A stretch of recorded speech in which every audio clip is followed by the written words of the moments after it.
तीन तिगाड़ा काम बिगाड़ा। तीन बहुओं के रवैये से सासू माँ बहुत परेशान थी। दरअसल बात ये थी कि तीनों बहुओं में किसी बात को लेकर अनबन हो गई थी। तब से ही तीनों एक दूसरे से मुंह फुलाए रहती थी।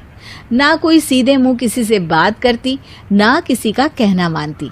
पड़ोसी भी इस बात को जानते थे और जाने कैसे कैसे बातें भी करते। इसीलिए सासू माँ ने तीनों बहुओं को तुरंत अपने कमरे में बुलाया। मैं कई दिनों से देख रही हूँ, तुम तीनों अलग अलग सारे काम कर रही हो। ये सब नहीं चलेगा, तीनों को मिलकर ही काम करना पड़ेगा। सास की बात सुनकर एकदम से बड़ी बहू बोल उठती है। नहीं मम्मी जी, मैं इन दोनों के साथ कुछ नहीं कर सकती। मैं इस घर की बड़ी बहू हूँ, फिर भी ये मेरा कहना बिल्कुल भी नहीं मानती। अरे जेठानी जी, जानबूझकर मुझे डबल काम करवाती है आप। और छोटी मुझसे टेढ़े मुंह ही बात करती है। इन दोनों के बीच हमेशा सैंडविच बन जाती है मेरी, और मैं हमेशा आलू की तरह बीच में मसली जाती हूँ।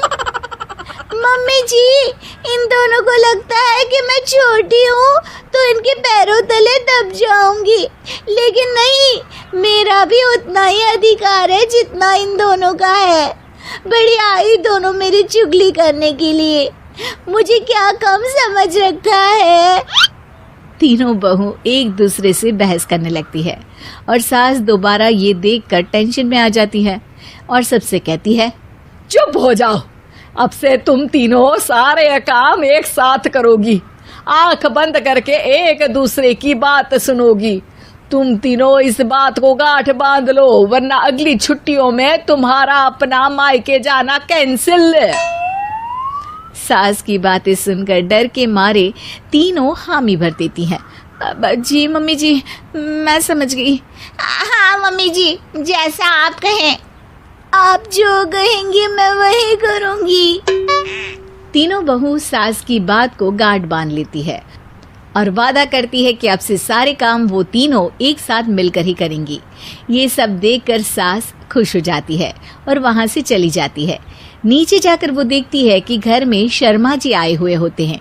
सास जोर से आवाज लगाकर कहती है, अरे बहू, जरा चाय बनाकर तो लाना, शर्मा जी आए हैं। सास की बात सुनकर तीनों बहू तुरंत किचन की ओर भागती है और चाय बनाना शुरू कर देती है। मुझे तो एकदम मसाले वाली कड़क चाय पसंद है, तो हम शर्मा जी के लिए मसाले वाली चाय ही बनाएंगे। अरे नहीं दीदी, गर्मी के मौसम में मसाला चाय कौन पीता है? मैं तो शर्मा जी के लिए इलायची वाली चाय ही बनाऊंगी। ये कैसी बात कर रही हैं आप दोनों?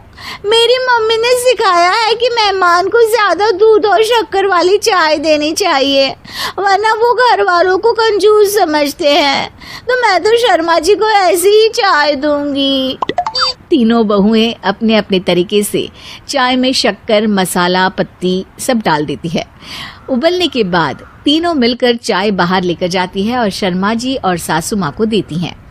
चाय पीने के बाद शर्मा जी सासू माँ को देखकर शर्मा जाते हैं और शर्मिंदा महसूस करते हैं कि आखिर उन्होंने चाय पीने के लिए हामी क्यों भरी। सासू माँ भी चाय पीना शुरू करती है और कहती हैं, अरे बहू, ये कैसी चाय बनाई है? चाय है या मीठे दूध की बासुंदी? हाँ, चाय अच्छी नहीं लगी क्या? कोई बात नहीं, हम पराठा बनाकर लाते हैं। चलो चलो अंदर।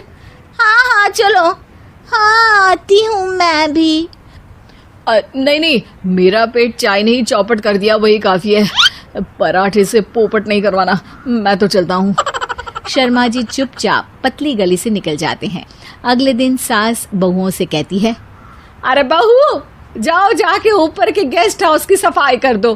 कल हमारे यहाँ मेरे दूर के रिश्तेदार आने वाले हैं, तो पूरे कमरे को चमका देना, समझी?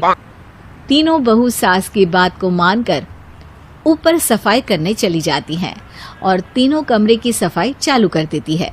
बड़ी बहू मकड़ी के जाले साफ करती है, तो बीच वाली झाड़ू लगाना और छोटी वाली सर्फ डालकर जमीन धोना शुरू कर देती है।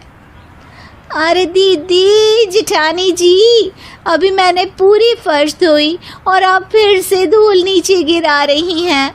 और मछली जेठानी जी, आप बिना झाड़ू की धूल यहाँ छटक रही हैं। अरे तीनों को साफ करना है, एक साथ सफाई करते हैं ना। अरे वही तो, हम साथ साथ हैं, घर साफ साफ है। तीनों बहू ऐसे ही काम में उलझ जाती है और 2 घंटे तक एक ही कमरे की सफाई करती रहती है। बहुत देर से अपनी बहुओं को ना देखने के कारण सास ऊपर कमरे में उन्हें देखने जाती है, लेकिन कमरे में घुसती ही वो गीली फर्श पर फिसलने के कारण नीचे गिर जाती है। ओरी मोरी मैया, हड्डी मरोड़ के रख दी। आए मेरी तो कमर ही टूट गई रे। तीनों बहुएं सास को उठाती हैं और बिस्तर पर सुला देती है। अरे मेरे हाथ पैर दर्द कर रहे हैं, दबा दो, आराम मिलेगा। हाँ जी माँ जी। अरे जी माँ जी। और तीनों बहुएं एक साथ सास के हाथ को दबाना शुरू कर देती हैं। माँ की तो चीख ही निकल जाती है और नतीजा ये होता है कि सास के बचे हुए शरीर में भी दर्द उठ जाता है। हाय राम, ये क्या कर दिया तुम तीनों ने। अरे मेरी तो किस्मत ही फूटी है कि तुम जैसी बहुएं मुझे मिली। हे भगवान, पूरे शरीर में दर्द बढ़ गया है। अब तो पता नहीं कि चल भी पाऊंगी या नहीं। माफ करो, मुझे गलती हो गई मुझसे कि तुम तीनों को एक साथ काम करने के लिए बोला। सोचा था तीनों मिलके अच्छे से काम करेगी, लेकिन बड़े बुजुर्ग सही कहते थे कि 3 तिगाड़ा काम बिगाड़ा। तुम लोगों ने ये बात ना आज साबित करके दिखा दी। तुम तीनों को तो समझाना यानी मानो भैंस के आगे बीन बजाना है। तुम्हें अकेले अकेले काम करना है ना, तो अब से तुम अकेले ही अपना अपना काम करो। तीनों बहुएं वहां से जाने लगती है। अरे कहाँ जा रही हो? आप ही ने तो कहा कि अपना अपना काम करो, तो मुझे मुल्तानी मिट्टी लगानी है।